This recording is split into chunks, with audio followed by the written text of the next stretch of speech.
my name is Eric Knaus, and this is my Pygmalion Film Festival suggestion. I feel that the best adaptation of Pygmalion is the 1983 film Trading Places, starring Dan Aykroyd and Eddie Murphy. I believe that the overall spirit that Shaw demonstrates in Pygmalion is the rejection and respect of classes, and the movie Trading Places further demonstrates Shaw's portrayal. In both the play and movie, the old bachelors place a bet on their guinea pigs. The way that these pairs toy with the lives of the lower class people so easily is right where the audience begins to dislike them. The Duke brothers represent royalty and extreme wealth in America. They are shown to be evil in heart, hateful and deceitful, and the producer makes us despise them more when the audience finds that their wealth has been created on the illegal market. As for Higgins and Pickering, this pair represents the high class of England. Higgins immediately becomes disliked by the audience when he refers to Eliza's baggage. The Colonel appears as harmless. He shows Liza sympathy when Higgins insults her speech. However, we discover that this kind and respectful high-class way of living disappears when the Colonel and Higgins place the bet on her. However, the worst aspect of the high class is their greed. Their priorities are based on money and not the feelings of others, so they will do whatever they can to have their way. The Duke brothers and Colonel and Higgins are the faces of the American and English upper class, and of the two main spirits, Shaw wanted to portray the high class to the audience as rejected because of their lack of compassion and misunderstanding of the lower classes.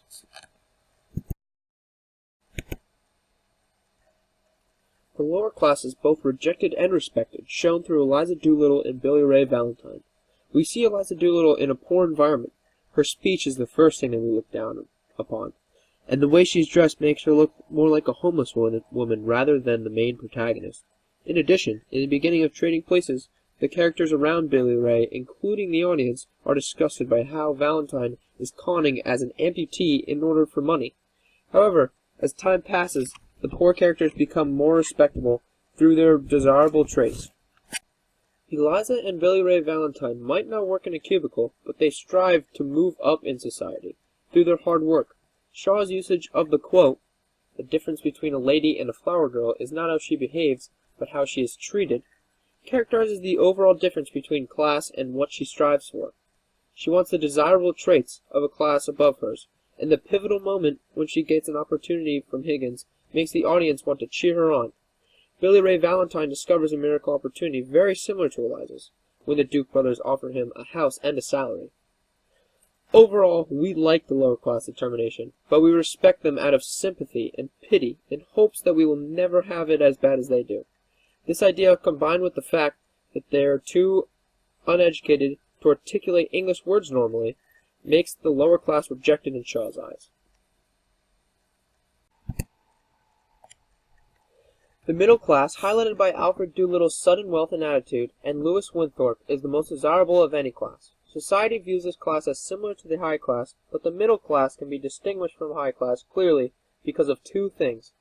People like Mr. Doolittle and Winthrop show compassion towards people whether they are important or not.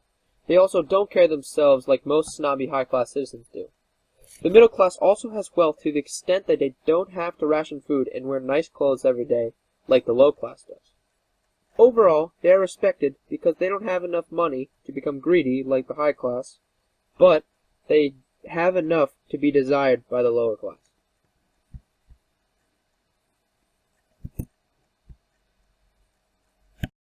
Literary critics agree with Shaw's demonstration of class. Bernard Ducour evidently notes the high class's materialistic values. Clara pinches pennies. She is opposed to her mother paying Lisa for the flowers Freddie knocked out of her hands. Clara has no sympathy for interfering with Eliza, who is just trying to survive, and is appalled to see her mother repaying Eliza for the fallen flowers.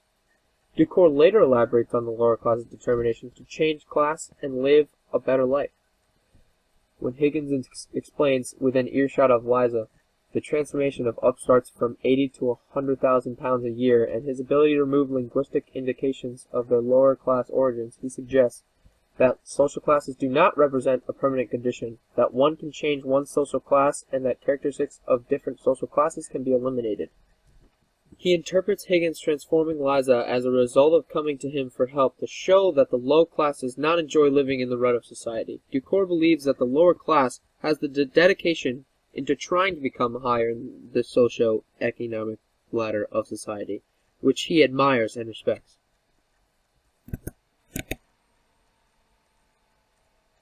Movie critics also comply with Shaw's views. A film review notices that money is of the utmost importance to the high class. The social position of the stockbroker is like that of an imperial administrator, pacifying the serfs with talk of individual initiative, but holding onto his own wealth through ruthless segregation. They explain that the high class appears to be affiliated with others, but they eventually separate themselves from the classes lower than them when money is involved. Another New York Times review captures the unforgettable acting and audience appeal of the film. I thought that Eddie Murphy was a comic genius and that the movie was funnier than anything I'd ever seen.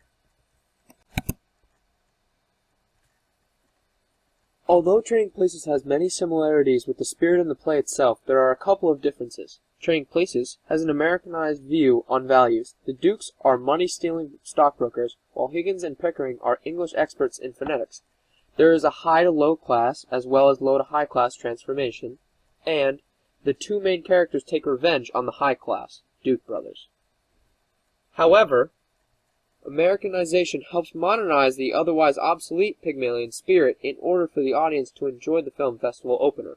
In addition, having two transformations help give a more accurate description and characterization of the desirable and undesirable traits of each class as Winthorpe goes down and back up again with Billy Ray Valentine.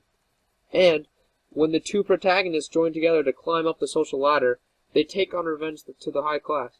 Revenge is just another element that adds to the contempt of the high class and supports Shaw's idea of rejecting them further. In the final analysis, Trading Places is an excellent movie and should start off the festival because it clearly captures both the ideas of rejection and respect that Shaw portrays among classes. Trading Places will also keep the audience entertained as well as impacted with the producer's intent of demonstrating Shaw's idea. And Shaw's ideas projected through Trading Places will help the audience understand what is desirable and undesirable in the class system. This is why Trading Places should start off the festival. Thank you.